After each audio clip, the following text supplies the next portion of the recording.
चलो, so in the last class we started the unit of market failure. ठीक है, पहले डिस्कस करता हूँ मार्केट फेलियर का मीनिंग क्या होता है. Market failure refers to situation in which the market मतलब क्या, when I leave it to the forces of demand and supply और free market it fails to provide a particular product in adequate quantities. So when a market fails to provide a product in adequate quantities, it is called as a market failure. अब जब मैं adequate quantity की बात करता हूँ, जरूरी नहीं है कि it has to be under produced और under supplied, it can be over produced and over supplied also. For example, हम लोगों ने कल देखा था कि as far as your public goods या मेरिट गुड्स, ये दो गुड्स ऐसे होते हैं, public goods and merit goods. These are two types of goods which are usually under consumed and under provided by the market. क्यों? अरे यार, simple logic है. पब्लिक गुड्स ऐसे गुड्स होते हैं जिनके लिए सामने से कोई पेमेंट करने की जरूरत नहीं है. ठीक है, तो अगर सामने से पेमेंट करने की जरूरत नहीं है, this automatically disincentivises the market force of demand and supply to actually provide this goods. तो इसीलिए किसको इंटरवीन करना पड़ता है? गवर्नमेंट को इंटरवीन करना पड़ता है. और मार्केट फेलियर दो तरीके हो सकते हैं. It can be a complete market failure. Complete market failure का मतलब क्या कि मार्केट में डिमांड है, उस प्रोडक्ट का मार्केट में डिमांड है, बट वो मार्केट सप्लाई नहीं कर पाता है. It is in the case of missing market where the market does not supply the products at all despite the fact that the products and services are wanted by the people. और partial market failure वो case होता है जहां पे demand है, supply भी हो रहा है, बट वो सप्लाई जो है वो या तो रॉन्ग क्वांटिटी का हो रहा है या फिर रॉन्ग प्राइस पे हो रहा है. फॉर एग्जांपल, अगर मैं बात करूं तो एक लोकेलिटी में एजुकेशन का तो डिमांड है, एजुकेशन का सप्लाई भी है, but it is at a wrong price, मतलब एट वेरी हाई प्राइसेस. जो प्राइवेट स्कूल्स है वो बहुत ही ज्यादा स्कूल फीस चार्ज करते हैं. तो demand is there for education, supply is also there, but supply is at a wrong price. तो इसलिए गवर्नमेंट को इंटरवीन करना पड़ता है.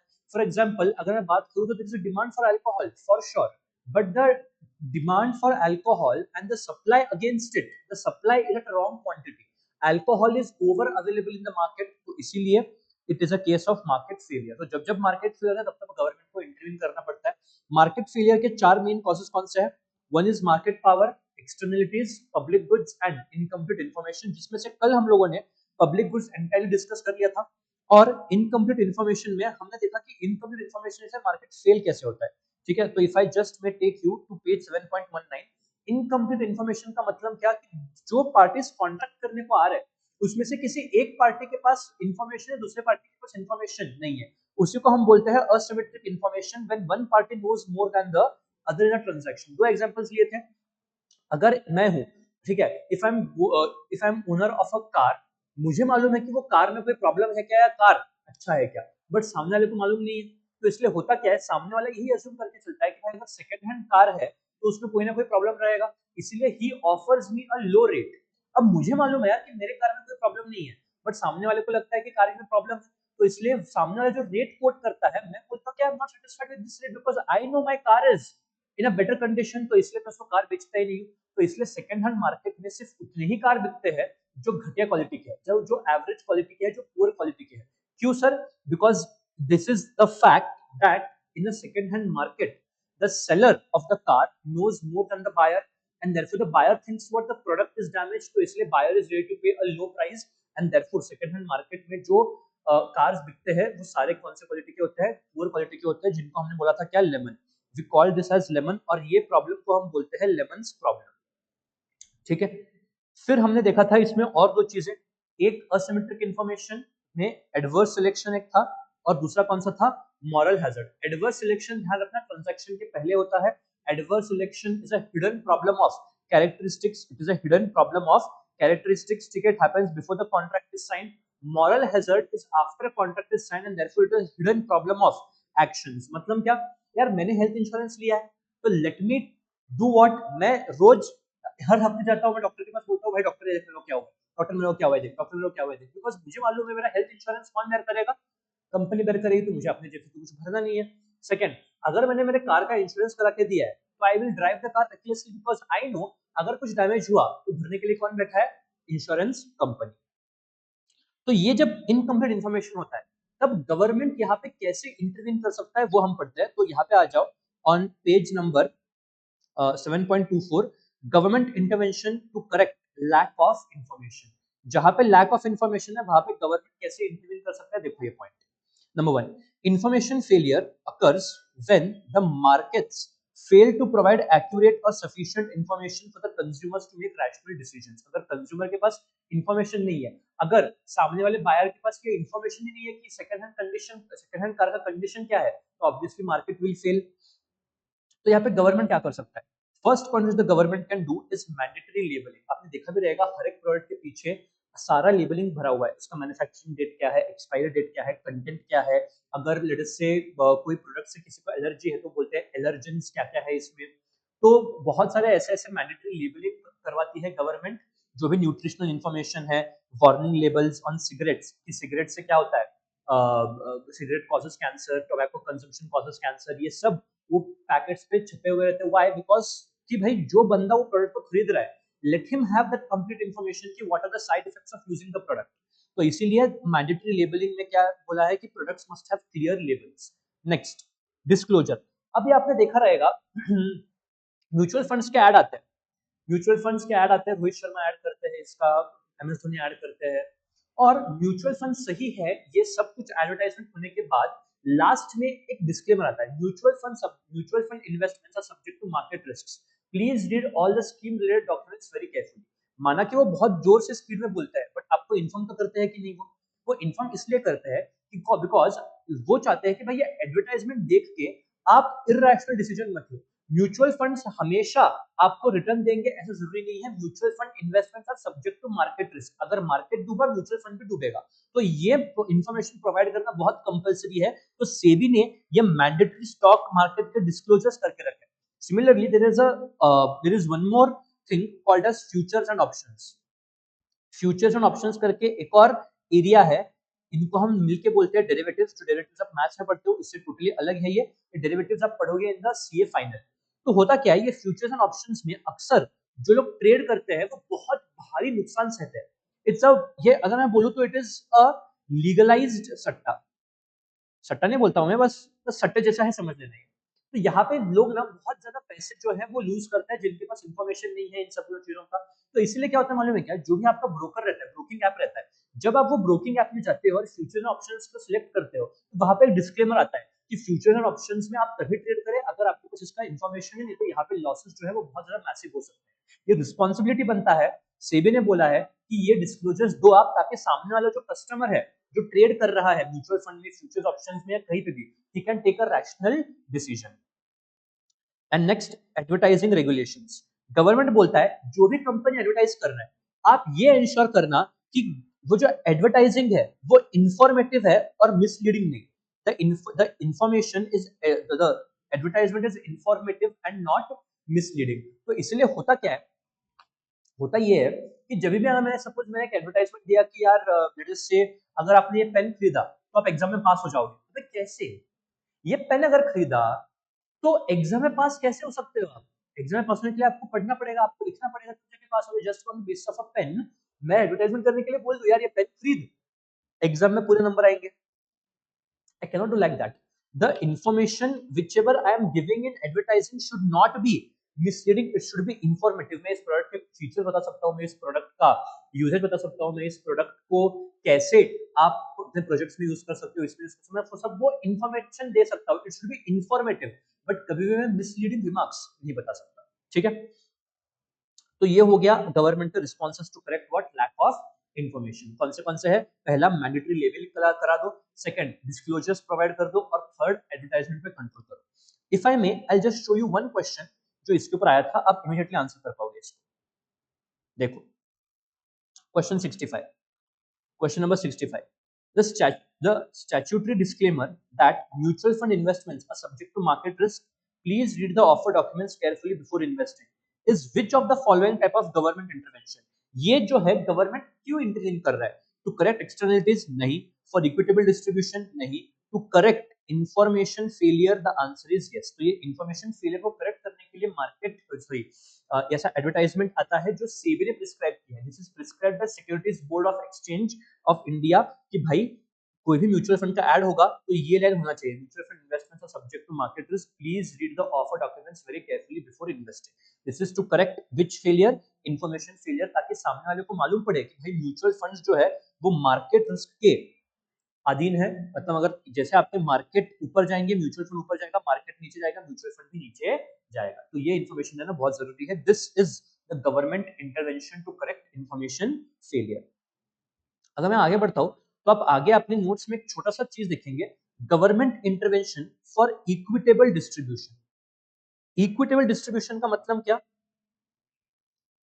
Simple, high taxes from rich and subsidies to poor. High taxes from rich and subsidies to poor, ऐसे हम क्या ensure कर सकते हैं? इक्विटेबल डिस्ट्रीब्यूशन इंश्योर कर सकते हैं। देखो, equity, governments intervene to reduce income inequality and provide social welfare. तो क्या करेगा गवर्नमेंट? पहला, प्रोग्रेसिव टैक्सेशन। मैंने आपको बोला था कि जो आपका हायर इनकम है उसके ऊपर हायर टैक्स होगा, तो high taxes from the rich, social programs. फिर जो टैक्स हम कलेक्ट करते हैं वो हम अलग अलग प्रोग्राम्स में बांटते हैं, for example unemployment benefits, social security scheme, targeted subsidies, job reservation, इन सब में, ताकि भाई there should be equality and not inequality in the economy. And तीसरा, कॉम्बैटिंग ब्लैक इकोनॉमी, मतलब बेसिकली जो भी करप्शन हो रहा है, करप्शन की वजह से जो इनकम इनइक्वालिटीज आ रहे हैं, वो करप्शन को भी हम रेगुलेट करना चाहते हैं। ये बहुत ही ज्यादा जनरल पॉइंट है, there is no sense why this point is included by the study material in यहाँ पे, बट है स्टडी मैट में, तो मैंने भी यहाँ पे इंक्लूड कर लिया है। ये हम ऑलरेडी पहले भी पढ़ के आ चुके हैं कि इनइक्वालिटी दूर करने के लिए गवर्नमेंट प्रोग्रेसिव टैक्सेशन का यूज करता है, जहां पे वो हाई इनकम ग्रुप से हाई टैक्स कलेक्ट करेगा और वो लो इनकम ग्रुप में पास ऑन करेगा in the form of schemes like unemployment allowances, लाड़की बहन योजना, जॉब रिजर्वेशन सिस्टम्स एक्सेट्रा। ठीक है, तो ये हो गया आपका government intervention to correct lack of information. ठीक है, और छोटा सा गवर्नमेंट इंटरवेंशन पर इक्विटेबल डिस्ट्रीब्यूशन भी हो चुका है। अब जो दो चीजें बाकी है उसमें से सबसे इंपॉर्टेंट है एक्सटर्नैलिटीज। ठीक है, आते हैं और डिस्कस करते हैं कि एक्सटर्नैलिटीज का मतलब क्या और इनकी वजह से मार्केट फेल कैसे होता है। देखो, पहले पढ़ो एक्सटर्नैलिटी का मतलब क्या होता है। Externalities refer to the unintended side effects. Externalities refer to what? The unintended side effects of economic activities. अब ये साइड इफेक्ट की वजह से, प्लीज ध्यान रखना, इन साइड इफेक्ट्स की वजह से या तो बेनिफिट हो सकता है या तो ये side effects can lead to cost. Side effect या तो बेनिफिट में हो सकते हैं तो कॉस्ट में हो सकते हैं। सिंपल एग्जांपल है, simple simple simple example, late us से मैं एक फैक्ट्री हूँ। ठीक है, मेरा काम है प्रोडक्शन करना, मैंने प्रोडक्शन भी कर दी। ठीक है, मैंने प्रोडक्शन किया, सब कुछ किया। अब जो प्रोडक्शन से वेस्ट निकलता है ना, वो प्रोडक्शन का वेस्ट मैं क्या करता हूँ, मैं रिवर में डंप करता हूँ। तो प्रोडक्शन का वेस्ट, प्रोडक्शन वेस्ट आया क्यों? प्रोडक्शन की वजह से मैंने वो डंप कहाँ पे किया? रिवर में डंप किया। अब होता क्या है बच्चों? अब होता ये है कि वो जो रिवर का पानी है वो बहुत लोग पीने के लिए यूज करते हैं। ठीक है, फिर जो वो रिवर के अंदर मछलियां है, वो मछलियां वो वेस्ट कंज्यूम करते हैं। जो मछुआरे होते हैं जिनका काम फिशिंग करना होता है, जो फिश पकड़ते हो, फिश का क्वालिटी खराब हो जाता है। तो ये सारे बहुत अलग अलग रीजन हो सकते हैं किसके डैमेज करने के। If I pollute water, these can be damages. ठीक है, अब अज्यूम कर लेना मैंने पोल्यूशन किया। ठीक है, मैंने क्या किया? मैंने वाटर पोल्यूशन किया, और वो वाटर पोल्यूशन मैंने जो रिवर में किया है, ये रिवर में कुछ लोग ऐसे हैं जो विलेजर्स होते हैं, ये पानी यूज करते हैं, use water for drinking, use water for drinking. अब ये वाटर कैसा है यार? वाटर पोल्यूटेड है, तो ये पानी ये जब पिएंगे, ये पानी पी के जाहिर सी बात है इनका हेल्थ क्या हो जाएगा? इनका हेल्थ डाउन हो जाएगा। अब जब इनका हेल्थ डाउन होता है तो जाहिर सी बात है ये लोग क्या करते हैं? ये लोग जाते हैं हॉस्पिटल में। This people go to hospital, तो जैसे हॉस्पिटल में ट्रीटमेंट का बिल आता है 10,000 रुपए का। ठीक है, बिल कितना आया? 10,000 रुपीज का ट्रीटमेंट का बिल आया। अब क्या आप ये 10,000, जो ये बंदा जो हॉस्पिटल में एडमिट हुआ है, क्या वो बंदा उस इंडस्ट्री को जाके बोल सकता है क्या कि यार तुम्हारे तुम्हारे पोल्यूशन की वजह से मेरी तबीयत खराब हुई, तो ये 10,000 जो है अब तुम पे करो? ऐसे कैसे होता है यार? ऐसे कैसे तुम बोल सकते हो जाके इंडस्ट्री को? तो इसीलिए ये जो इफेक्ट इस बंदे पे आ रहा है, इस बंदे को क्या आ रहा है? साइड इफेक्ट आ रहा है। ये बंदे को जो साइड इफेक्ट आ रहा है वो किसके वजह से आ रहा है? Because of industry, because of industries actions, because of industry actions. But please tell me, क्या ये बंदा प्रोडक्शन से कहीं से भी रिलेटेड था क्या? Was this person related to the industry production in any way? The answer is no. Sir ये थर्ड पार्टी है। ये जो साइड इफेक्ट हो रहा है किसको हो रहा है? साइड इफेक्ट हो रहा है थर्ड पार्टी को, जो कहीं पे भी प्रोडक्शन से रिलेटेड था ही नहीं, he was not involve in production at all, फिर भी उसके ऊपर साइड इफेक्ट आ रहा है, तो ये बन जाता है externalities. So externalities are the unintended side effects of the economic activities which can be cost और which can be benefit। अब साइड इफेक्ट कॉस्ट हो सकता है या बेनिफिट हो सकता है। बेनिफिट का एग्जांपल देता हूं, ये एग्जांपल किसका था, ये एग्जांपल कॉस्ट का था। तो इसीलिए externalities refer to the unintended side effects of economic activities which can either be cost or benefit which affect कौन से parties, which affect third parties and are not reflected in the market prices, which affect third parties and not reflected in the market prices। मतलब क्या, late us से ये industry ने जो production किया है, वो प्रोडक्शन इंडस्ट्री बेचती है at a cost of 25,000 rupees, 25,000 का माल बेचती है इंडस्ट्री। अब आप मुझे बताओ, एक सेकंड, एक सेकंड आएगा वापस। अब आप मुझे बताओ, ये जब मैंने मार्केट प्राइस कोट किया, ये जो मार्केट प्राइस इंडस्ट्री ने कोट किया, क्यों हो रहा है यार ये ऐसा?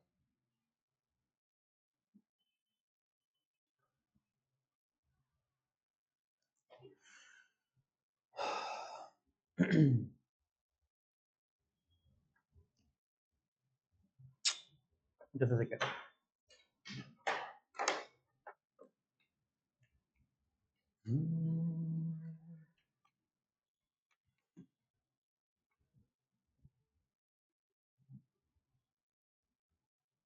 अबे यार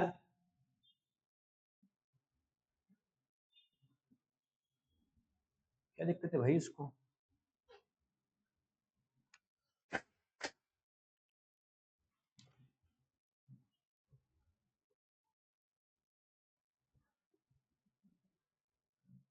हाँ यस, तो जब ये इंडस्ट्री ने मार्केट प्राइस कोट किया ये प्रोडक्ट का 25,000, क्या इस 25,000 में ये कॉस्ट इंक्लूडेड है क्या? किधर से होगा बॉस? ये कॉस्ट अगर इंडस्ट्री पे ही नहीं कर रही है तो अपने मार्केट प्राइस में इंक्लूड कैसे करेगी? तो इसलिए ध्यान रखना, externalities are the unintended side effects, ठीक है, जो कौन इनकर करता है, थर्ड पार्टी इनकर करती है। अब वो साइड इफेक्ट तो कॉस्ट हो सकते हैं तो बेनिफिट हो सकते हैं, और ये साइड इफेक्ट जो है वो कभी भी मार्केट प्राइस में रिफ्लेक्ट होती नहीं है, कभी भी किसमें रिफ्लेक्ट नहीं होती है, मार्केट प्राइस में रिफ्लेक्ट होती नहीं है। मैं फिर से अगर आपको एग्जांपल बताऊं तो देखो, एक इंडस्ट्री है, वो इंडस्ट्री जो प्रोडक्शन करती है उससे वाटर पोल्यूट होता है, वो वाटर पोल्यूट जो होता है वो आजू बाजू का ये बंदा वो पानी पीता है, पानी पी के इसका हेल्थ डाउन होता है, हेल्थ डाउन होने के बाद ये हॉस्पिटल जाता है, हॉस्पिटल का खर्चा कितना आता है, 10,000 रुपए।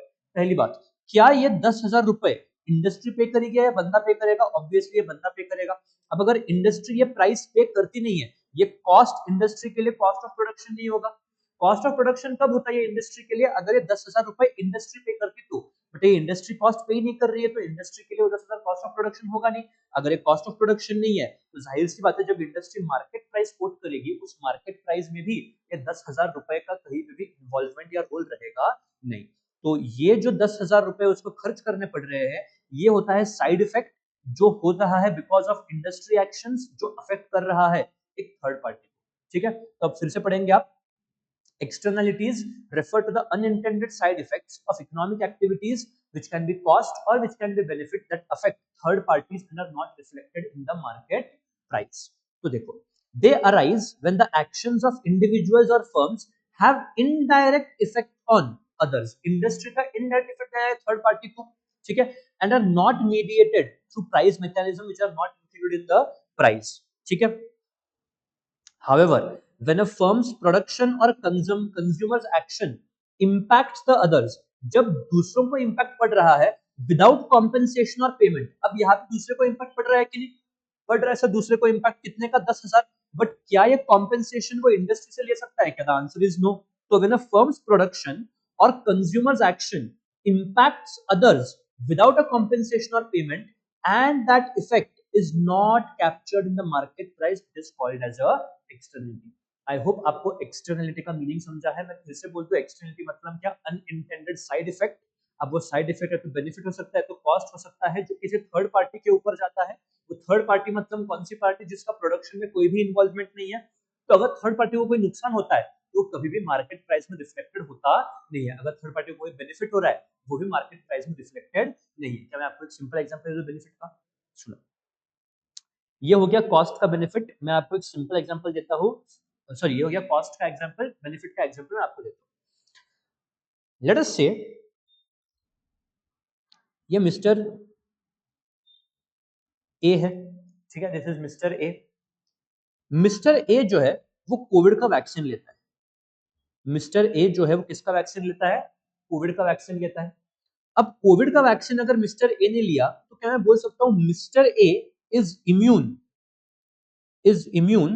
ऑफ कोविड, मतलब मिस्टर ए को कोविड नहीं हो सकता। कोविड का वैक्सीन उसको पड़ा लेटेस्ट से 800 रुपए में। कितने में पड़ा? कोविड का वैक्सीन उसको पड़ा 800 रुपए में। अब मिस्टर ए ने वैक्सीन लिया है, मतलब भाई एक चीज तो पक्की है, मिस्टर ए के आसपास जो भी उसके क्लोज एंड नियर रिलेटिव्स है, लेट अस से मिस्टर ए की बीवी हो गई, मिस्टर ए की वाइफ हो गई, मिस्टर ए का बेटा हो गया, ये बीवी और बच्चों को मिस्टर ए से वायरस स्प्रेड होगा क्या? नहीं होगा। अगर मिस्टर ए इम्यून है तो जाहिर सी बात है वाइफ और सन, इनको मिस्टर ए से तो वैक्सीन, मिस्टर ए से तो कोविड होगा नहीं। तो होगा क्या? अब अज्यूम करो, अगर मिस्टर ए की वाइफ, अगर मिस्टर ए ने वैक्सीन नहीं लिया होता, अगर मिस्टर ए ने ये 800 रुपए खर्च करके वैक्सीन नहीं लिया होता, मिसेस ए को क्या हुआ रहता? कोविड हुआ रहता। तो मिस्टर ए की बीवी को कोविड हुआ रहता, तो वो कोविड का ट्रीटमेंट पड़ता था कितना? 6,000 रुपए का। वो ट्रीटमेंट कितना पड़ता था? लेट अस से 6,000 रुपए का ट्रीटमेंट पड़ता था।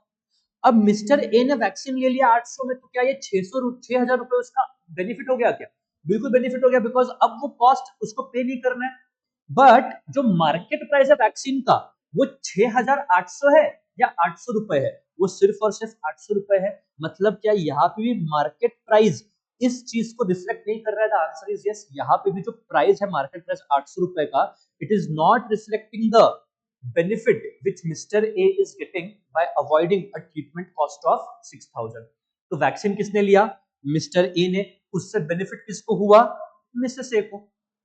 वैक्सीन लिया मिस्टर ए ने, बेनिफिट हुआ मिसेस ए को, बेनिफिट हुआ मिस्टर ए के बच्चे को। तो therefore this is called as a externality being a benefit. तो एक्सटर्नलिटी या तो कॉस्ट हो सकता है या तो बेनिफिट हो सकता है। अगर एक्सटर्नलिटी कॉस्ट है, अगर एक्सटर्नलिटी कॉस्ट है तो उसको हम बोलते हैं negative externality. It is called as what? Negative externality. और अगर एक्सटर्नलिटी बेनिफिट है तो हम उसको बोलेंगे क्या? हम उसको बोलेंगे पॉजिटिव एक्सटर्नलिटी। तो एक्सटर्नलिटी या तो नेगेटिव हो सकता है तो पॉजिटिव हो सकता है। अगर एक्सटर्नलिटी से कॉस्ट क्रिएट होता है नेगेटिव है, एक्सटर्नलिटी से बेनिफिट क्रिएट होता है पॉजिटिव। ठीक है, अब ये पेज पे आ जाओ। यहाँ पे मैंने आपको एक समरी दिया है, आपको बस ये समरी पढ़ना है, याद रखना नीचे के एग्जांपल्स एंड गो अहेड। ठीक है, इससे अब तक सवाल नहीं आया है, सवाल आने का भी डाउटफुल ही है, बट ठीक है समझ लेना। जैसे मैंने बोला एक्सटर्नलिटीज या तो नेगेटिव हो सकते हैं या तो पॉजिटिव हो सकते हैं। नेगेटिव में भी एक्सटर्नलिटी दो तरीके हो सकते हैं, one is production related, one is consumption related.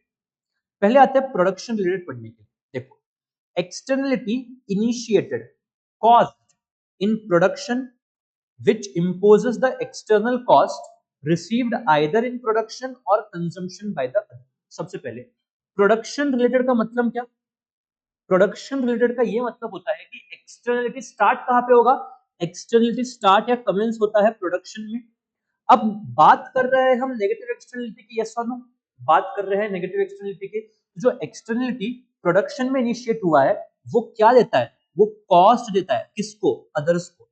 तो externality initiated in production which imposes external cost on others is called as production related negative externality। अब सर ये आगे का चीज क्या है? रिसीव्ड आइदर इन प्रोडक्शन और कंजम्पशन बाय अनदर। देखो सिंपल एग्जांपल देता हूं मैं, सुनो। एक इंडस्ट्री है, ठीक है, जैसे वही एग्जांपल है, एक इंडस्ट्री है जो क्या करती है? वाटर पोल्यूट करती है। अब वाटर पोल्यूट हुआ तो it effects the people who are using it for drinking और बाथिंग। जो नहा रहे हैं या उस पानी को पी रहे हैं, उनके ऊपर, उनके हेल्थ के ऊपर क्या इंपैक्ट पड़ेगा? The answer is yes. मतलब क्या? देखो, इंडस्ट्री ने पोल्यूशन किया। इंडस्ट्री ने पोल्यूशन कब किया? प्रोडक्शन करते वक्त पोल्यूशन किया, तो it is a production initiated. मैंने क्या किया? मैंने कंज्यूम किया। Third party received it in consumption. तो देखो, externality initiated in production, imposing cost on other, received in consumption। मतलब क्या, एक्सटर्नलिटी चालू होता है प्रोडक्शन में, वो कॉस्ट इंपोज करता है थर्ड पार्टी को, जो थर्ड पार्टी वो कॉस्ट को लेती है वो कंजम्पशन के वक्त लेती है। सर ठीक है, कंजम्पशन तो समझ गया, तो यहाँ पे मैंने ब्रैकेट में क्या लिखा है, ब्रैकेट में मैंने सी लिखा है।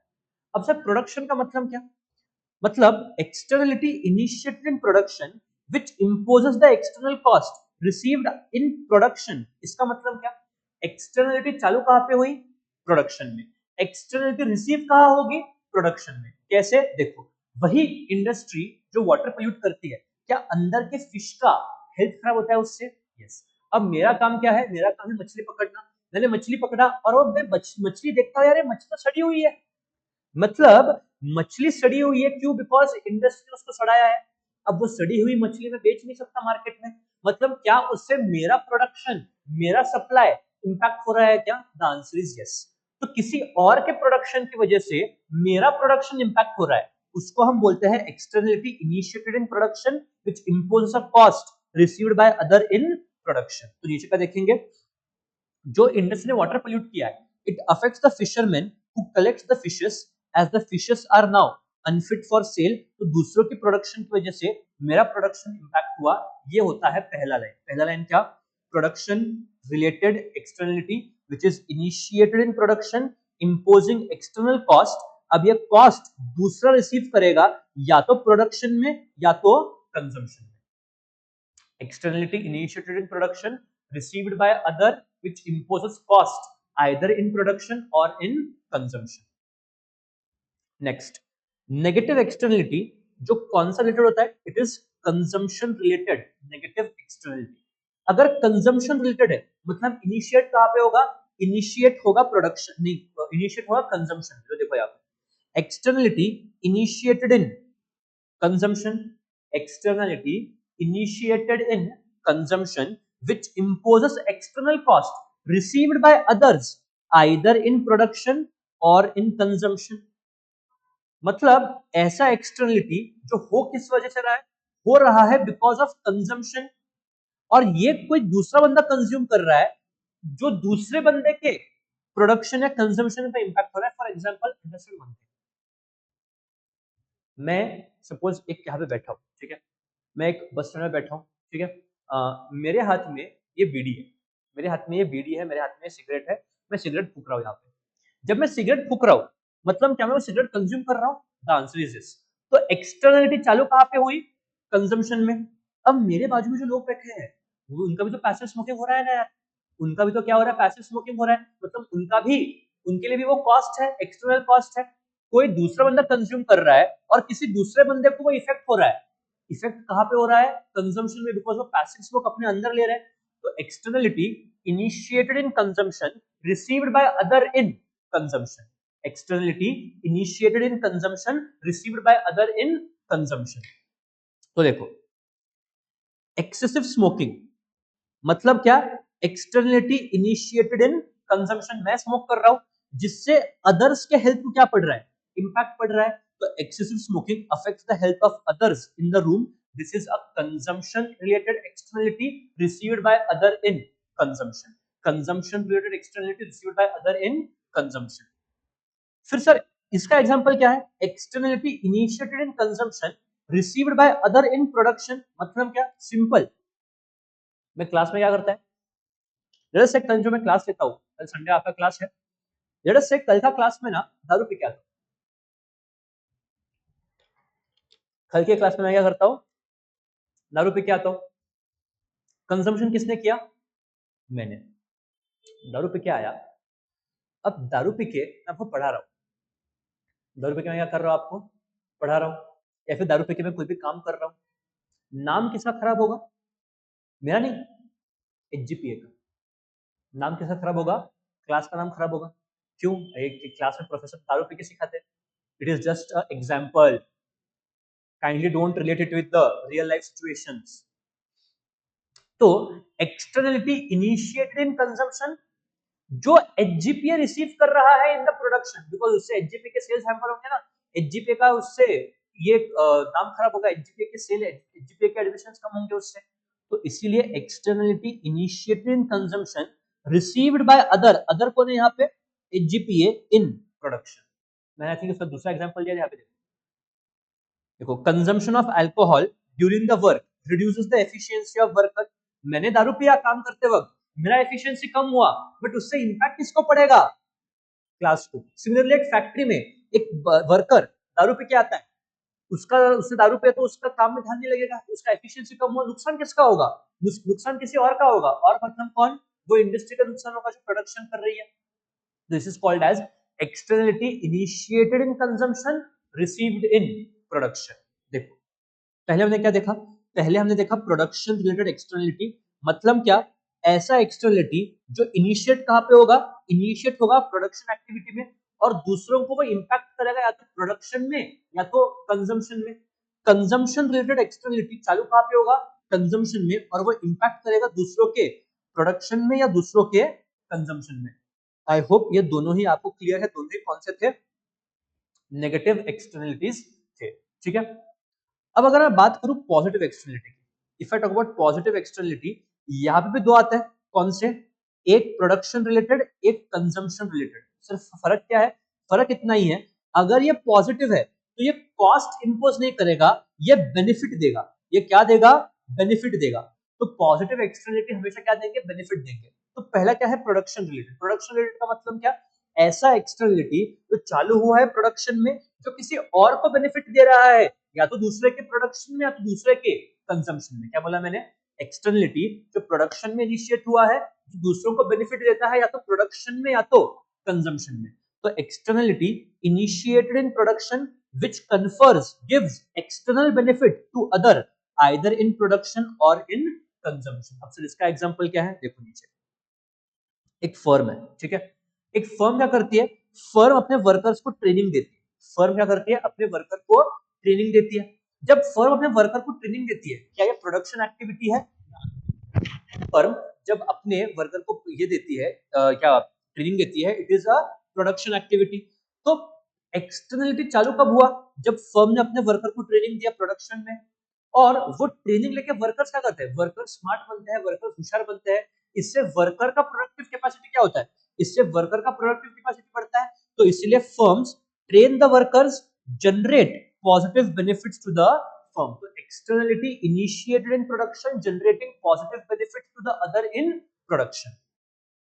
सर दूसरा एग्जांपल क्या होगा? Initiated in production receiving initiated in production giving external benefit to others in consumption. देखो नीचे एग्जांपल, मिस्टर ए। मिस्टर ने क्या किया? एक छोटा सा गार्डन बनाया। मिस्टर ने एक छोटा सा गार्डन बनाया, मतलब क्या? मिस्टर ने प्रोडक्शन किया। The answer is yes, mister ने गार्डन बनाया, मतलब मिस्टर ने प्रोडक्शन किया। अब ये गार्डन जो है वो पब्लिक के लिए अवेलेबल है फ्री ऑफ कॉस्ट, मतलब कोई भी पब्लिक जो है वो गार्डन में आके मुझे कर सकती है।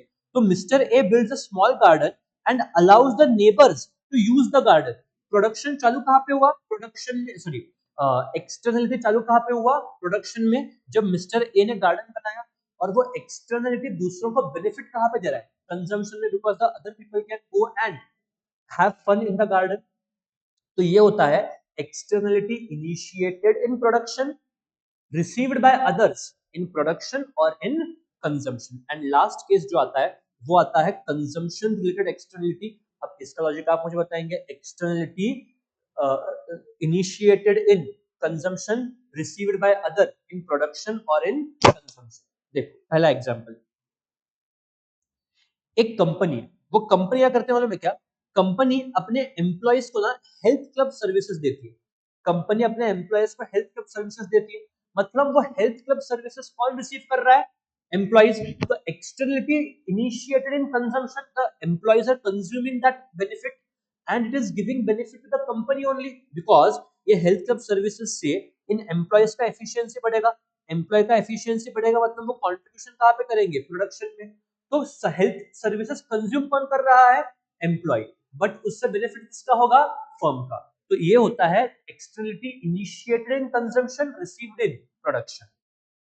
Next, vaccination. Externality initiated in vaccination, मतलब आपने वैक्सीन लिया, आपने वैक्सीन कंज्यूम किया। अगर आपने वैक्सीन कंज्यूम किया तो जो मैंने यहाँ पे एग्जांपल दिया था, if mister A consumes vaccine, तो बेनिफिट किसको दे रहा है? मिस्टर ए की बीवी और मिस्टर ए के बच्चों को वैक्सीन का बेनिफिट मिल रहा है। तो वैक्सीन किसी बंदे ने लिया और उसका बेनिफिट कोई और कंज्यूम कर रहा है, तो this is called as externality initiated in consumption, received in consumption. तो अगर मैं यहाँ पे बात करूं तो नेगेटिव एक्सटर्नलिटी में दो चीजें पॉसिबल थी। अगर मैं यहाँ पे एक समराइज करूं, यहाँ पे positive externality, negative externality, negative externality. Positive externality में दो आते हैं, एक प्रोडक्शन रिलेटेड, एक कंजम्पशन रिलेटेड। अगर क्या परेशान कर रहा है यार,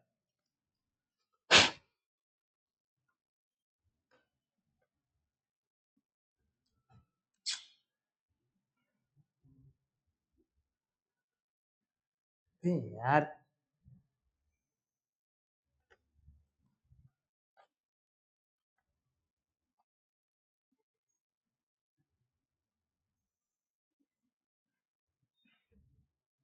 हाँ, अगर बात करूं प्रोडक्शन रिलेटेड की, तो ध्यान रखना, initiated in production, benefit to others, benefit to others either in production और इन कंजम्पशन। ये होता है प्रोडक्शन रिलेटेड एक्सटर्नलिटी पॉजिटिव वाला, जो बेनिफिट देता है। अगर कंजम्पशन रिलेटेड बात करूं तो इनिशिएटेड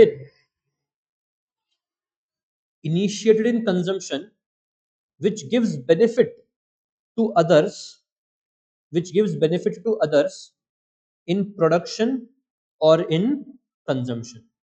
ठीक है, ये हो गया positive externality to production and related to consumption.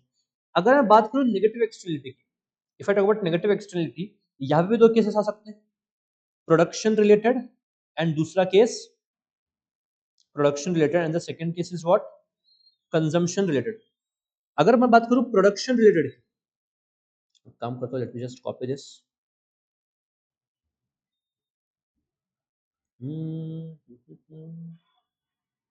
इसको डुप्लीकेट करते हैं, नहीं डुप्लीकेट,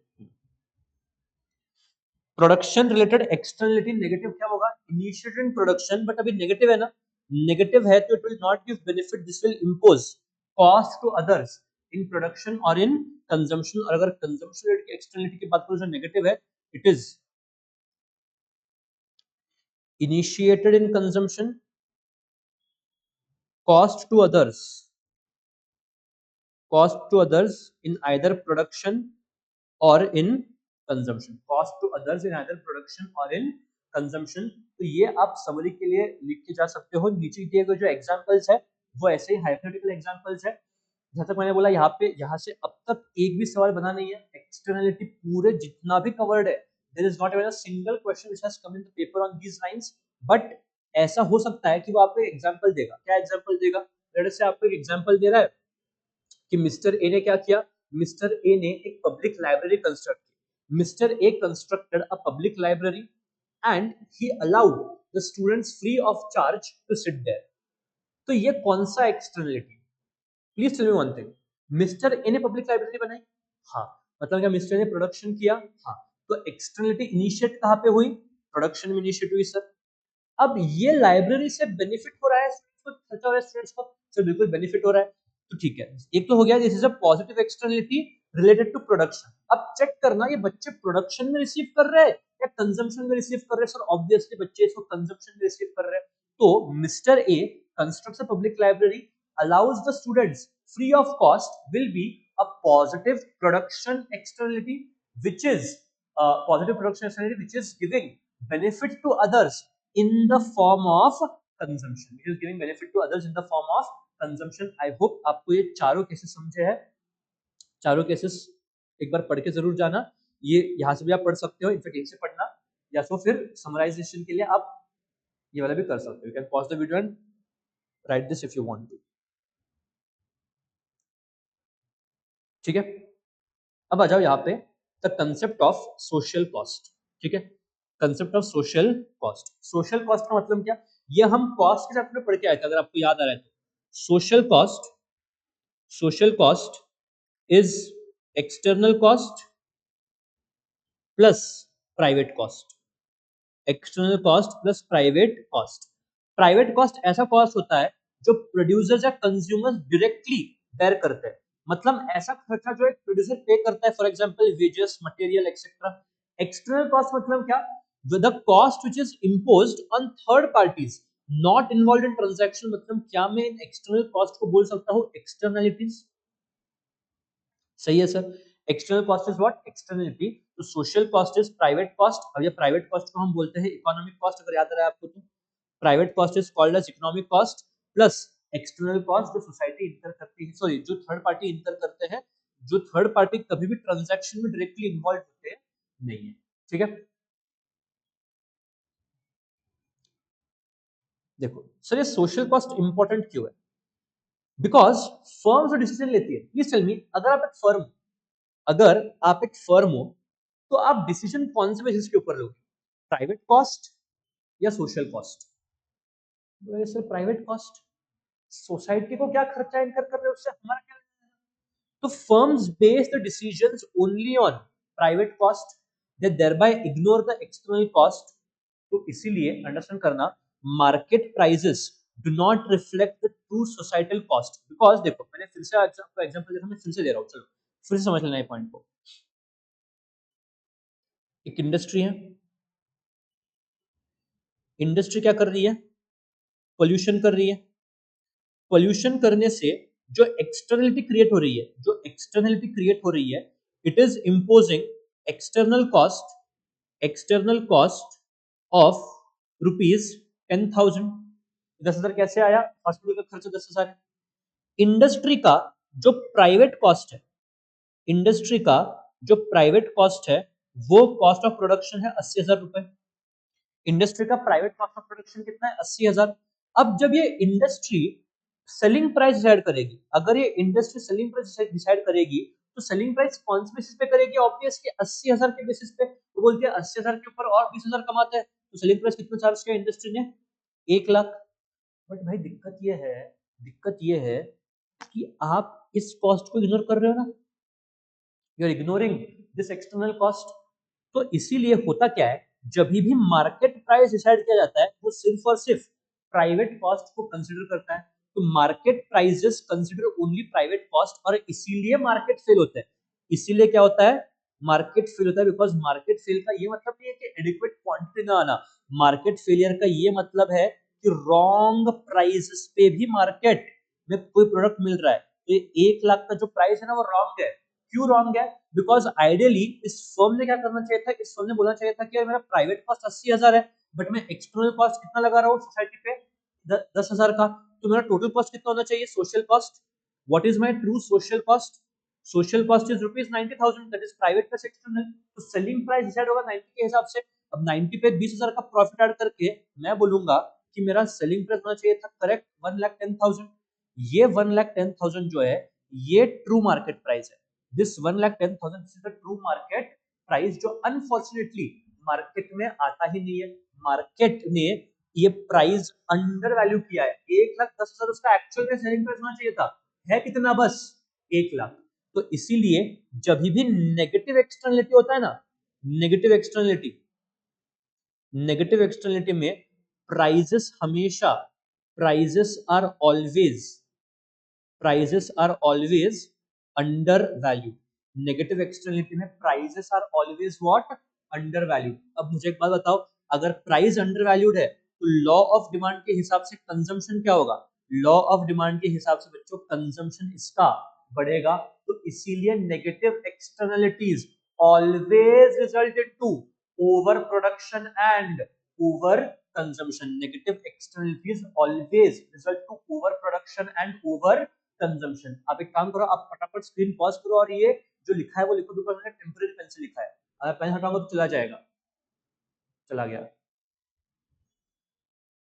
तो देखो यहाँ मैंने समराइज लिखा है यहाँ पे, वैसे देखो, in case of negative externality, in case of negative externality there is always what, there is always overproduction.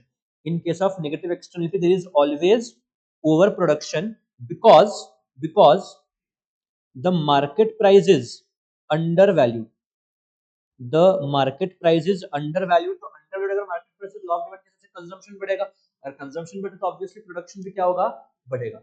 यहाँ पे एक नीचे एग्जांपल भी है, टेंशन मत लो आप। देखो प्राइवेट कॉस्ट कितना है, 50 रुपए, एक्सटर्नल कॉस्ट कितना है, 20 रुपए, सोशल कॉस्ट कितना हुआ, 50 + 20 70 रुपए, मार्केट प्राइस कितना है, 55 रुपीज। अरे बट बॉस, आप एक्चुअल में देखो आपका सोशल कॉस्ट कितना है, 70 है, तो आपने मैक्सिमम उतना प्राइस रखना चाहिए जितना सोशल कॉस्ट है, तो what should be the optimal price, 70 rupees. But firm क्या सोचता है, मेरा कॉस्ट ऑफ प्रोडक्शन 50 है, मैं प्रॉफिट लगा रहा है, मैं प्राइस लगा रहा है 55 का, मैं प्रॉफिट कर रहा हूं, तो मैं प्रोडक्शन क्या करूंगा, बढ़ाऊंगा। बट बॉस फर्म जो है ये 20 रुपए का हार्म इग्नोर कर रहा है ना, जो ये 20 रुपए है कौन बेर करता है, सोसाइटी बेर करता है। तो नेगेटिव एक्सटर्नलिटी में प्राइस अंडर वैल्यू होता है या अंडर प्राइसिंग होता है, और under pricing will lead to what, over production. Under pricing will lead to over production. ये पॉइंट आपको एमसीक्यू के लिए मार्क करना है कि नेगेटिव एक्सटर्नलिटी में हमेशा प्राइसेस अंडर वैल्यूड होता है, और अंडर वैल्यूड प्राइस की वजह से कंजम्पशन या प्रोडक्शन क्या होता है, बढ़ता है। पॉजिटिव एक्सटर्नलिटी क्या होता है, देखो पॉजिटिव एक्सटर्नलिटी में हमेशा पॉजिटिव एक्सटर्नलिटी में हमेशा मार्केट प्राइस जो है, market price is over valued. अगर मार्केट प्राइस ओवर वैल्यूड है तो this is always the case of what, under production. देखो यार, look at this, an individual pays rupees 300 for vaccination. This provides them protection. जो private benefit है individual का कितना है, 300 है, but it reduces the chances of spreading the disease to others. तो others को क्या मिल रहा है, एक्सटर्नल बेनिफिट मिल रहा है। प्राइवेट बेनिफिट कितना, 350, ऐसे अज्यूम किया प्राइवेट बेनिफिट कितना, 350, एक्सटर्नल बेनिफिट कितना है, 200 बेनिफिट। तो सोसाइटी को बेनिफिट कितना हो रहा है, 550 का बेनिफिट हो रहा है, बट मार्केट प्राइस कितना है, मार्केट प्राइस सिर्फ और सिर्फ 300 रुपए है। The individual sees only their own benefit of 350 versus the cost of 300 को लेकर यार 300 का वैक्सीनेशन है, उससे मेरा हॉस्पिटल का बिल सिर्फ 350 बचेगा। भाई तेरा हॉस्पिटल का नहीं, बाकियों का भी हॉस्पिटल का बिल बचेगा, जिनको तेरे वजह से डिजीज स्प्रेड नहीं होगा, वो भी कंसिडर करना।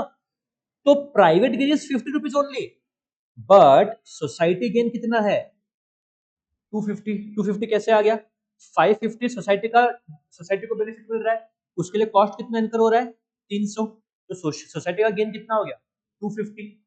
बट इंडिविजुअल से कंसीडर करते हैं, इंडिविजुअल बोलता है यार मेरा गेन कितना है, सिर्फ 50, और तो मेरा अगर गेन कम है तो I will not consume the vaccination. So whenever there is a positive externality, please understand there will be underproduction and under consumption. Whenever there is a positive externality, there will be underproduction and under consumption. तो यहाँ पे externality का discussion complete होता है। अब ये जो externality है, इतना ज्यादा इसके ऊपर टाइम फोकस मत करना, इतना टाइम पास मत करना। मैं आपको बोलता हूँ एक्सटर्नलिटी में पढ़ोगे, पहले इसका बेसिक मीनिंग आपको मालूम होना चाहिए, एक्सटर्नलिटी का मीनिंग क्या होता है। दूसरा ये समरी कि एक्सटर्नलिटी या तो प्रोडक्शन रिलेटेड है तो कंजम्पशन रिलेटेड, चाहे पॉजिटिव हो चाहे नेगेटिव, और वो रिसीव हो सकता है कॉस्ट प्रोडक्शन में या कंजम्पशन में, खर्चा बैठ सकता है तो प्रोडक्शन में या तो कंजम्पशन में। और दूसरा चीज जो मैंने आपको बोला इंपॉर्टेंट मार्क करने के लिए, वो ये वाला पॉइंट है, सोशल कॉस्ट का फॉर्मूला। सोशल कॉस्ट का जो फॉर्मूला है, this is important for MCQ. और ये कि अगर नेगेटिव एक्सटर्नलिटी है ओवर प्रोडक्शन, पॉजिटिव एक्सटर्नलिटी है under production. That's it, don't waste much of a time as far as externality is concern. ठीक है,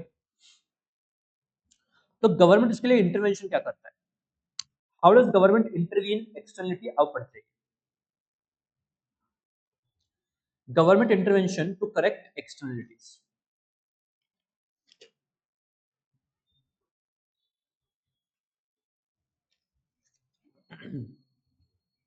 government intervention to correct externalities. देखो अगर मैं बात करूं पहले नेगेटिव एक्सटर्नलिटी की, if I talk about what, negative externality, देखो होता क्या है, गवर्नमेंट क्या करती है, फर्स्ट डायरेक्ट कंट्रोल, मतलब क्या, डायरेक्टली गवर्नमेंट इंटरवीन करती है bye setting the limit on harmful activity. Firm तो पोल्यूशन कर रहा है ना, मैं तेरे ऊपर ये डायरेक्ट कंट्रोल डालता हूँ। कौन सा कंट्रोल, देखो पहला एमिशन स्टैंडर्ड्स। अब ये भी आपको ध्यान में रखना है, बस पढ़ते जाना है, अंदर के कंटेंट समझना है और आगे बढ़ना है बस। एमिशन स्टैंडर्ड्स, रट्टा कुछ मत मारो, आपको ये डिस्क्रिप्टिव नहीं लिखना है, आपको पढ़ना है, समझना है, बस आगे जाना है। और वैसे मैं अगर आपको पास्ट हिस्ट्री बोलूँ ना, पास्ट हिस्ट्री में जो 2 से 3 मार्क आए ना इसके, बहुत सिंपल स्ट्रेट फॉरवर्ड आया। Don't focus much time on memorizing things, memorize मत करना, पढ़ो, आगे बढ़ो बस। Emission standards, the government sets a legal limit on how much pollutant a firm can emit. मतलब गवर्नमेंट क्या बोलते हैं क्या, गवर्नमेंट आपके ऊपर एक लीगल लिमिट लगा देती है कि नहीं, आप इससे ज्यादा पोल्यूशन एमिट नहीं कर सकते। The firms which exceed the limit may face fines और penalties। अब देखो कि बहुत सारे इंडस्ट्रीज ऐसे होते हैं जो ना बाहर अपने एंट्री गेट पे ना एक ये लगाते हैं, डिस्प्ले लगाते हैं कि आज उन्होंने कितना प्रोडक्शन किया, प्रोडक्शन की वजह से उन्होंने पोल्यूटेंट्स कितने एमिट किए। क्यों? बिकॉज गवर्नमेंट बोलती है भाई कि अगर आपने एमिशन ज्यादा किया, आप क्या करो, फाइन पेनल्टी आप जो भी है वो पे करो। लाइसेंसिंग एंड मैंडेट्स, गवर्नमेंट बोलती है कि आपको अगर प्रोडक्शन करना है इस चीज का, पहले लाइसेंस लो, पहले परमिशन लो। अगर हमको लगा कि आपके प्रोडक्शन से बहुत ज्यादा नुकसान होगा, हम आपको लाइसेंस देंगे नहीं, हम आपको परमिट देंगे ही नहीं। तो देखो, governments can impose restrictions such as licenses for industries which cause negative externality। For example, जो लिकर बेचते हैं, जो होटल्स लिकर बेचते हैं, उनको लिकर लाइसेंस फीस पे करना होता है।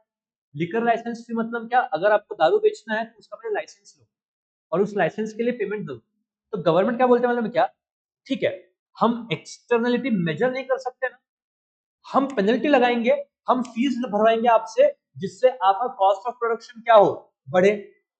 अगर आपका कॉस्ट ऑफ प्रोडक्शन बढ़ रहा है, अब ऑटोमेटिकली आपका सेलिंग प्राइस बढ़ाओगे, तो इससे जो नेगेटिव चीजें हैं, उनका कंजम्पशन प्रोडक्शन क्या हो सकता है, कम हो सकता है। नेक्स्ट, प्रोहिबिटेड एक्टिविटीज, जो जो गवर्नमेंट की इनिशिएटिव्स है, smoking, no smoking in public places, sale of hazardous products, ये सब गवर्नमेंट क्या कर सकती है, बैन कर सकती है।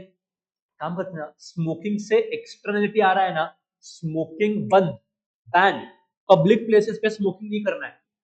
आपको करना है कहीं और जाके करो, प्राइवेट स्मोकिंग रूम लो, वहां पे जाके करो, ताकि वो किसी दूसरों को एक्सटर्नलिटी ना दे। आप खुद जो करना है करो, बट दूसरों को मत मत फैलाओ।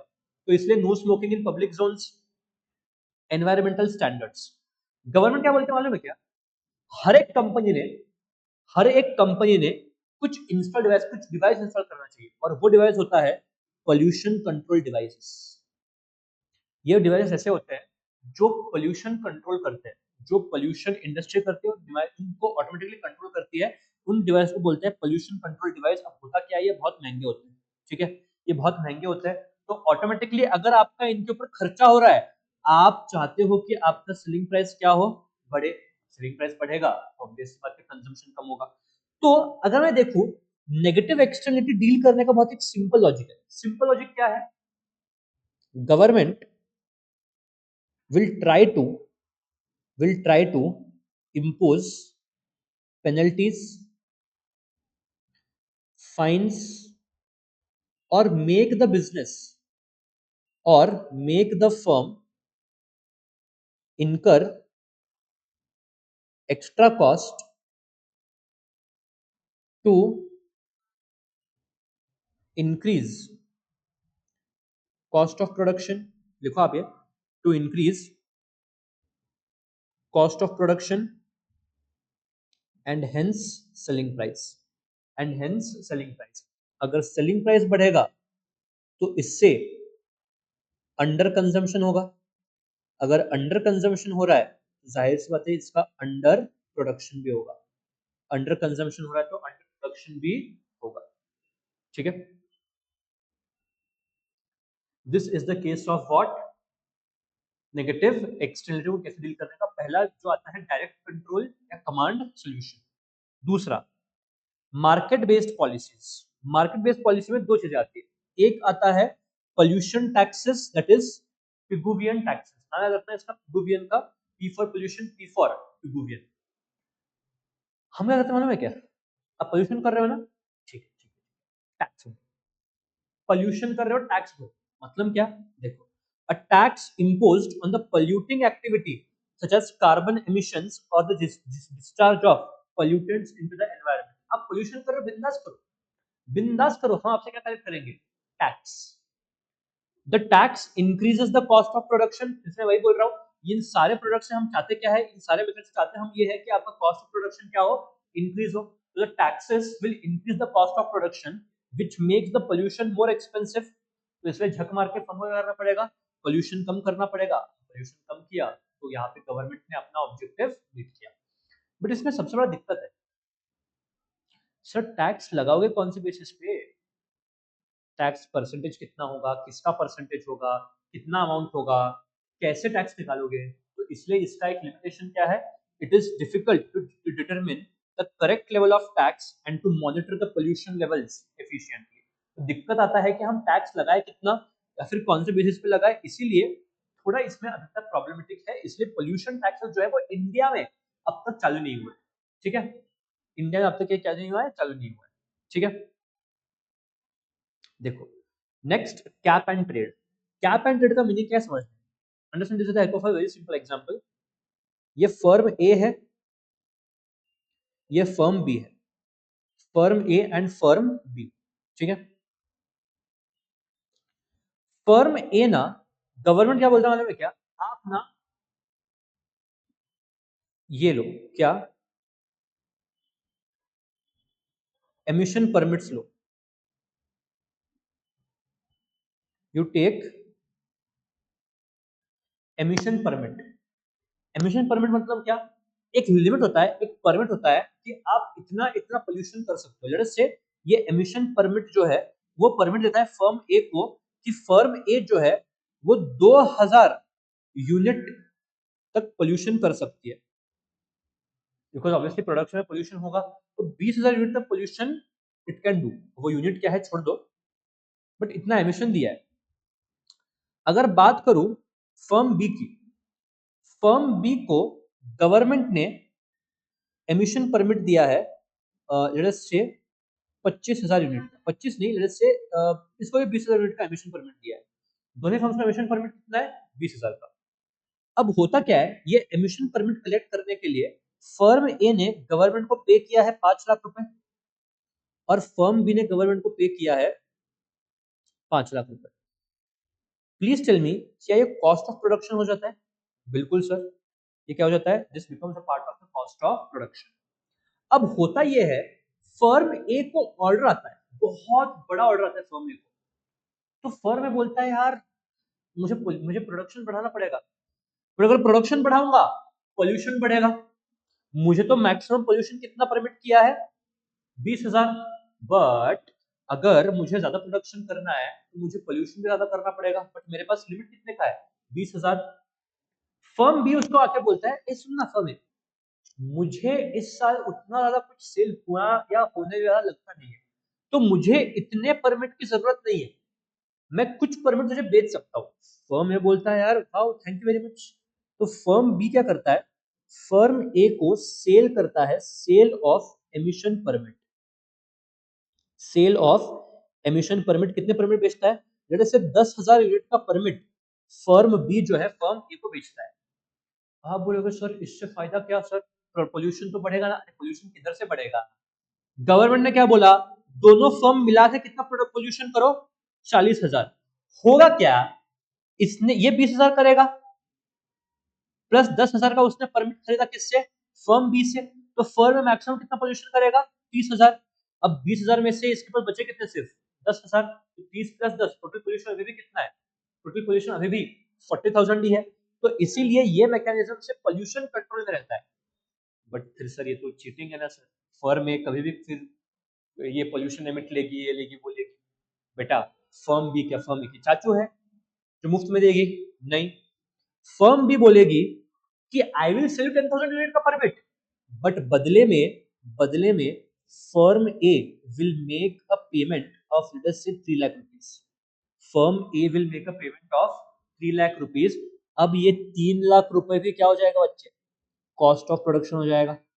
तो टोटल कॉस्ट ऑफ प्रोडक्शन कितना हुआ? 5 लाख इसका, 3 लाख इसका, total cost of production 8 lakh. मतलब आपको ऑटोमेटिकली क्या हो गया, कॉस्ट ऑफ प्रोडक्शन इंक्रीज हुआ। कॉस्ट ऑफ प्रोडक्शन बढ़ेगा, सप्लाई प्राइस बढ़ाना पड़ेगा आपको। सप्लाई प्राइस बढ़ेगा, ऑटोमेटिकली डिमांड आपका प्रोडक्ट क्या हो जाएगा, कम हो जाएगा। इस मैकेनिज्म को बोलते हैं कैप एंड ट्रेड। क्या बोलते हैं इसको? Cap and trade. जो मेरे हिसाब से इंपॉर्टेंट है इसमें पूरा वो यही है कैप एंड ट्रेड, इसको बोलते हैं ट्रेडेबल एमिशन परमिट, नेगोशिएबल, मतलब ट्रेड हो सकते हैं ये। देखो, the government sets a limit और a cap on total amount of pollution that can be emitted and issues a set number of permit to the firm. 20,000 के permit issue किए थे. Firms can buy and sell these permit. Firms that can reduce pollution will sell their excess permit. अब देखना, firm B जो है, firm B के पास 10,000 access permit थे, तो ऐसी फर्म जो पोल्यूशन कम कर सकती है, it will sell the excess permit to the firms that find it costlier to reduce the emissions. So this creates an economic incentive for the firms to lower the pollution. ठीक है, तो इसी वजह से cap and trade में क्या होता है, the pollution is reduced at the lowest possible cost and it allows for flexibility in how the firms meet the emission target. अंदर का कंटेंट ठीक है, आपको अगर ये एग्जांपल समझा है then also it is sufficient. बाकी आपको बस इतना ध्यान रखना है कि जो फर्म कम पोल्यूशन करने वाली है वो अपने एक्सेस परमिट दूसरे फर्म को बेचे. ठीक है, that's it as far as negative externalities concern. Positive externality में हम पढ़ते हैं अभी नेक्स्ट, गवर्नमेंट इंटरवेंशन. पॉजिटिव मतलब क्या, जो दूसरों को बेनिफिट देते हैं. अब अगर कोई चीज दूसरों को बेनिफिट दे तो गवर्नमेंट हमेशा उनका क्या चाहेगा, ये ज्यादा चाहेगा, कंजम्पशन ज्यादा चाहेगा, प्रोडक्शन ज्यादा चाहेगा. The government intervention aims to encourage the production and consumption of goods that generate positive externality. पहले subsidies. Production subsidy मतलब क्या, देखो, the government provides financial support to the firms that produce goods with positive externality. जो production positive है, जो production से positive externality आता है, for example renewable energy, vaccines, government क्या करती है, इनको subsidy दे देती है. ठीक है, अगर subsidy दिया तो cost of production कम हुआ, cost of production गिरा, selling price गिरा, selling price गिरा, consumption बढ़ा और production भी बढ़ा. तो यहाँ पे positive externality में the government intention is to reduce the cost of production, and hence the selling price, to increase consumption and production, production. तो यहाँ पे गवर्नमेंट का इंटेंशन है to reduce the cost of production, to increase selling price and to increase the consumption and production.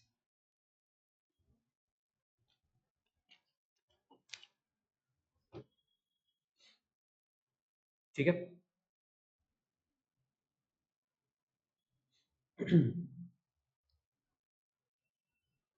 चलो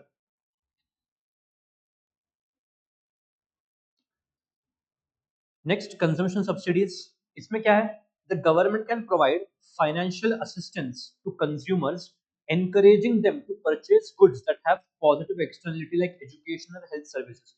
अब देखो यार, होता क्या है, एजुकेशन एंड हेल्थ सर्विस, लोग सिर्फ ये देखते हैं कि यार यहाँ पे फीस इतना ज्यादा है, बट कभी ये नहीं देखते कि वो फीस की वजह से एक्सटर्नल बेनिफिट कितना होने वाला है. तो इसीलिए गवर्नमेंट क्या करते हैं, गवर्नमेंट बोलते हैं ठीक है यार आप फीस मत भरो, हम क्या करते हैं, हम खुद स्कूलिंग प्रोवाइड करते हैं, हम खुद हॉस्पिटल सर्विस प्रोवाइड करते हैं, and therefore by lowering the cost for consumers, subsidies increase the demand for goods with positive externality like education or healthcare services. तो इसलिए गवर्नमेंट क्या करता है, गवर्नमेंट कभी कभी डायरेक्ट प्रोविजन करता है. डायरेक्ट प्रोविजन का मतलब क्या, the government might directly provide goods such as public education, healthcare infrastructure which have significant positive externalities. ठीक है, सिंपल पॉइंट है. एनवायरमेंट क्वालिटी, एनवायरमेंट को प्रोटेक्ट करने के लिए गवर्नमेंट क्या कर सकता है, afforestation, reforestation, water conservation, pollution clean up drive, etcetera etcetera. बहुत ही जनरल सिविक्स जैसे बात चल रही है यहाँ पे. फिर मेरिट गुड्स. मेरिट गुड्स मतलब जो सोशली वेलफेयर गुड्स होते हैं, प्लीज अंडरस्टैंड, मेरिट गुड्स का हमेशा कौन सा एक्सटर्नलिटी होगा, पॉजिटिव एक्सटर्नलिटी. था एजुकेशन, हेल्थ केयर, इन सबका पॉजिटिव एक्सटर्नलिटी होता है. तो गवर्नमेंट क्या करता है, गवर्नमेंट बोलता है कि इन मेरिट गुड्स का कंपलसरी होना चाहिए. Compulsory education, compulsory insurance. Government इन केसेस में सब्सिडी देगा to reduce the cost. Government directly goods को प्रोवाइड कर सकता है like education, health care. Same points है, रिपीटेड पॉइंट्स है. कंपलसरी कंजम्पशन, लॉ में mandate consumption of certain goods. Vaccine जो है, वैक्सीन मेरिट गुड्स में आता है, तो गवर्नमेंट मैंडेटरी बोलता है कि सभी जनता ने वैक्सीन लेना चाहिए, सभी, everyone should take the covid vaccine, every kid should be given polio vaccination. This is called as what, compulsory immunisation और compulsory consumption of a particular product which is a merit goods, ठीक है। Demerit goods मतलब क्या? ऐसे goods जिनके negative externality होते हैं, the goods which have negative externality like alcohol, tobacco, इनका गवर्नमेंट क्या कर सकती है? कंप्लीट बैन लगा सकती है इनके ऊपर। नेगेटिव एडवर्टाइजिंग, जिससे लोगों को डर लगे, तो जो मूवी चालू होने से पहले मुकेश का ऐड आता है फुफू वाले का, या फिर जो अक्षय कुमार का ऐड आता है, वो इस वजह से आता है नेगेटिव एडवर्टाइजिंग। लेजिस्लेशन, गवर्नमेंट बोलती है भाई एडवर्टाइज करना ही क्यों है, ban ban the advertising of demerit goods. इसलिए देखो जो कंपनीज है, Royal Challengers, Royal Stag, Blenders Pride, ये कभी भी एडवर्टाइजिंग अपने अल्कोहल का नहीं करते, they advertise some other product. For example Blenders Pride जो है वो पैकेज ड्रिंकिंग वाटर का एडवर्टाइज करता है, रॉयल चैलेंजर्स कोई और चीज का करता है, रॉयल स्टैग कुछ और चीज का करता है, they never advertise of demerit goods, ठीक है। Next, regulations restrict the access to these goods especially by vulnerable groups। vulnerable मतलब क्या? जो हम अल्कोहल के एज रिस्ट्रिक्शंस लगाते हैं, 18 साल से नीचे वाले बच्चों को नहीं, 21 साल से नीचे वाले बच्चों को नहीं, 25 साल के नीचे वालों को नहीं, these are the age restrictions or regulations imposed। Next, government हमेशा ये अल्कोहल, टोबैको, सिगरेट्स, इनके ऊपर टैक्स ज्यादा लेवी करता है, तो governments often impose high taxes to make the demerit goods less affordable. And minimum price control, government बोलता है कि भाई अगर दारू बेचनी है तो मिनिमम इतना प्राइस चार्ज करना पड़ेगा। मिनिमम प्राइस क्यों सर? अगर मिनिमम प्राइस कोट करेंगे तब जाके दारू का प्राइस बढ़ा सकते हैं ना। मैं बोलता हूँ कि अगर आपको महाराष्ट्र में दारू बेचनी है, starting minimum price should be 1000 rupees for 1000 rupees for late us से 750 ml। बहुत हो गया, बहुत कम हो गया, ठीक है। 1000 rupee for 750 ml starting price of alcohol. मतलब मिनिमम दारू का प्राइस कितना होना चाहिए? 1000, 1000 से कम नहीं हो सकता। अगर 1000 से कम हुआ तो लोग सब बेवड़े बन के पीने लगेंगे, तो इसलिए government will impose minimum price control on these products. फिर से बोल रहा हूँ, एक्सटर्नलिटी के ऊपर इतना फिर से टाइम मत डिवोट करना। आज ये लेक्चर कंप्लीट होने के बाद इमीडिएटली तुरंत एक काम करना, एक लाइन देखना देखना देखना, टिक टिक टिक टिक मारते जाना और खत्म कर देना, आज ही उड़ा देना। ये एक्सटर्नलिटी बाद में अगर आप खुद पढ़ते जाओगे तो it will be very difficult, आपको लगेगा कि खत्म ही नहीं हो रहा है। बट मैं फिर से बोल रहा हूँ, ये एग्जाम के लिए इतना इंपॉर्टेंट नहीं है, इससे सवाल बनने के चांसेस बहुत कम है, बहुत ज्यादा कम है। तो प्लीज यहाँ पे आप टाइम फोकस मत, यहाँ पे टाइम पास मत करना। On the other things you devote the time. कौन से वो पब्लिक गुड्स के, इनकम्प्लीट इन्फॉर्मेशन के, वहां पे आप टाइम डिवोट करना। बजट के चैप्टर में टाइम डिवोट करना, फिस्कल पॉलिसी के चैप्टर में टाइम डिवोट करना। यहाँ पे एक्सटर्नलिटी पे इतना ज्यादा टाइम पास मत करना, ठीक है। नेक्स्ट, अब लास्ट बाकी है, फिर अपन लेक्चर खत्म कर लेते हैं। It's matter of 10 minutes more. Market power. तो हमने देखा मार्केट फेल होता है एक्सटर्नलिटी की वजह से, पब्लिक गुड्स, इनकम इन्फॉर्मेशन, और पहला कॉज क्या है? Market power. मार्केट पावर मतलब सिंपल शब्दों में मोनोपोली। देखो, market power also called as monopoly power refers to the ability of the firm to profitably raise the price of goods and services above its marginal cost। अगर याद आ रहा है तो monopoly का एक फीचर था average revenue that is price greater than marginal cost. तो ये पॉइंट यहाँ पे लिखा है, ठीक है। Unlike the firms in perfect competition that are price takers, firms with market power are price makers. They determine their own pricing rather than accepting the market price. अब होता क्या है, जब एक फर्म के पास सिग्निफिकेंट मार्केट पावर है, वो high prices पे बेचेगी, it will raise the prices, it will restrict the output. Therefore इससे क्या हो जाता है, इससे वो फर्म्स जो है वो इकोनॉमिक प्रॉफिट कमाती है। बट भाई ये इकोनॉमिक प्रॉफिट कोई भी एफिशिएंसी या इनोवेशन की वजह से नहीं आई है, ये इसलिए आप कमा रहे हो बिकॉज आपका डोमिनेंट पोजीशन है मार्केट में। तो ये डोमिनेंसी की वजह से मार्केट फेल होता है, बिकॉज मार्केट जो प्रोडक्ट मिल रहा है वो रॉन्ग क्वांटिटी में मिल रहा है और रॉन्ग प्राइस में मिल रहा है। अज्यूम करो जो नेसेसरीज है, जो नेसेसरी दवाई है आपके, अगर वो उसमें किसी एक फर्म का मोनोपोली रहा तो वो एसेंशियल प्रोडक्ट्स हाई प्राइस में बिकेंगे मार्केट में, रॉन्ग क्वांटिटी में बिकेंगे मार्केट में। तो इसीलिए गवर्नमेंट चाहता है कि जो मार्केट पावर है, इससे जो मार्केट फेलियर हो रहा है उसको हम इंटरवीन करें, ठीक है। This dominance leads to market failure because market no longer produces the right quantity of goods at right price। The firm deliberately produces less than what would be supplied in the perfectly competitive market and charges a higher price than the marginal cost। तो जानबूझ के हम अपना output कम करेंगे, हम ज्यादा बेचेंगे नहीं, हम प्राइस बढ़ाएंगे। इससे क्या होगा, हम प्रॉफिट कमा सकते हैं। तो इसलिए कंज्यूमर्स जो है उनके चॉइसेस कम हो जाते हैं और उनको बोगच ज्यादा प्राइस पे करना पड़ता है। तो गवर्नमेंट उसको इंटरवीन कैसे करता है? Last point, the government intervenes this in the following manner. Government intervention to correct market power. मैं जैसे बोल रहा हूँ, जब आप ये रिवाइज करोगे, आप ये ऐसे ही रेफरेंस में रिवाइज करना, पहले मार्केट फेलियर क्यों होता है, बाद में गवर्नमेंट का इंटरवेंशन क्यों होता है। देखो, गवर्नमेंट क्या कर सकती है? गवर्नमेंट लीगल फ्रेमवर्क ला सकती है, for example competition act. Government बोलता है कंपटीशन एक्ट 2002 एक legal framework to prevent anti competitive behaviour. Competition को प्रिवेंट करने के लिए, सॉरी, एंटी कॉम्पिटिटिव बिहेवियर मतलब क्या? मोनोपोली को रिस्ट्रिक्ट करने के लिए गवर्नमेंट लीगल फ्रेमवर्क लगा सकती है। Government can ban collusion and cartel, prohibits price fixing, market sharing and other cartel practices. मतलब मेरे से दो फॉर्म्स है, दो तीन फॉर्म्स है मार्केट में। गवर्नमेंट बोलती है कि यार अगर आपको सेल करना है तो आपस में कम्पीट करो, कोल्यूजन मत करना। कोल्यूजन करोगे तो क्या, याद है क्या आपको कि कोल्यूजन अल्टीमेटली मोनोपोली को लीड करेगा। Collusion will ultimately lead to what? Monopoly. तो इसलिए गवर्नमेंट इसको बैन लगाती है। मार्केट लिबरलाइजेशन, जो मोनोपोलिस्टिक सेक्टर्स है, गवर्नमेंट वहां पे क्या करती है? कंपटीशन लेके आती है through FDI, through let us से खुद का एस्टेब्लिशमेंट करने की, खुद कोई एंटिटी एस्टेब्लिश करेगी, ऐसे ऐसे करके in any specific way the government imposes what? Competition in the monopolistic sectors. Merger control, prevent mergers that reduce competition. Merger मतलब क्या? दो फर्म का साथ में आना। फॉर एग्जांपल लेट अस से, इमेजिन करो, मेजर जो फर्म्स इंडिया में है टेलीकॉम सेक्टर का, एक एयरटेल है और एक जियो है, जी छोड़ दो। What if Airtel and Jio come together? लग जाएंगे यार, मार्केट के कंज्यूमर्स के लग जाएंगे, सबके लग जाएंगे। तो अगर कोई मार्केट के दो मेजर फर्म्स है, वो क्या बोलेंगे? यार हम दो मेजर लोग हैं ना, काम करते ना, हम दोनों साथ में आते हैं, मोनोपोली क्रिएट करते हैं पूरे मार्केट में। गवर्नमेंट बोलती है कि नहीं, आप दोनों फर्म मर्ज नहीं कर सकते, हम ये मर्जर के ऊपर बैन लगाएंगे, बिकॉज आपके मर्जर की वजह से मार्केट में कंपटीशन क्या हो जाएगा? गिर जाएगा। Price regulation, government sets the maximum price. Maximum का मतलब आप मैक्सिमम कितना चार्ज कर सकते हो? अगर याद है तो इसको हमने बोला था price ceiling. Price ceiling, government charges maximum price which it can, government fixes maximum price which a firm can charge to protect the customers. Next, government जो है वो मोनोपोली के प्रॉफिट्स के ऊपर लिमिट लगा देगी। वो बोलेगी monopoly you can not earn a profit more than 10%। अब 10% से ज्यादा प्रॉफिट अर्न नहीं कर सकते, ये लिमिट रिस्ट्रिक्शन लगा सकती है government. Support to consumer bodies, encourage consumer rights and advocacy. Consumer court open कर सकती है, एपीलेट ट्रिब्यूनल्स ओपन कर सकती है, अलग अलग ये हो सकता है उससे। Next, मोनोप्सोनी control. मोनोप्सोनी वो केस होता है, मोनोप्सोनी जो है, मोनोप्सोनी वो केस होता है जो मोनोपोली का उल्टा होता है। मोनोपोली का रिवर्स केस जो है उसको मोनोप्सोनी बोलते हैं। मतलब क्या?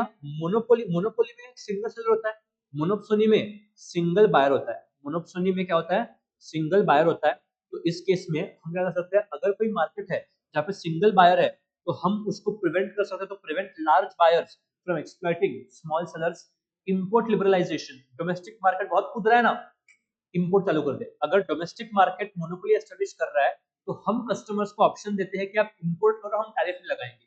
तो इसलिए allow foreign competition to reduce domestic monopoly power. Nationalisation, या इसको हम बोलते हैं पब्लिक, और पब्लिकाइजेशन नहीं बोलते इसको, nationalisation, some other words, publicising, publicising private companies. जो प्राइवेट कंपनीज है हम उनका कंट्रोल ले लेंगे।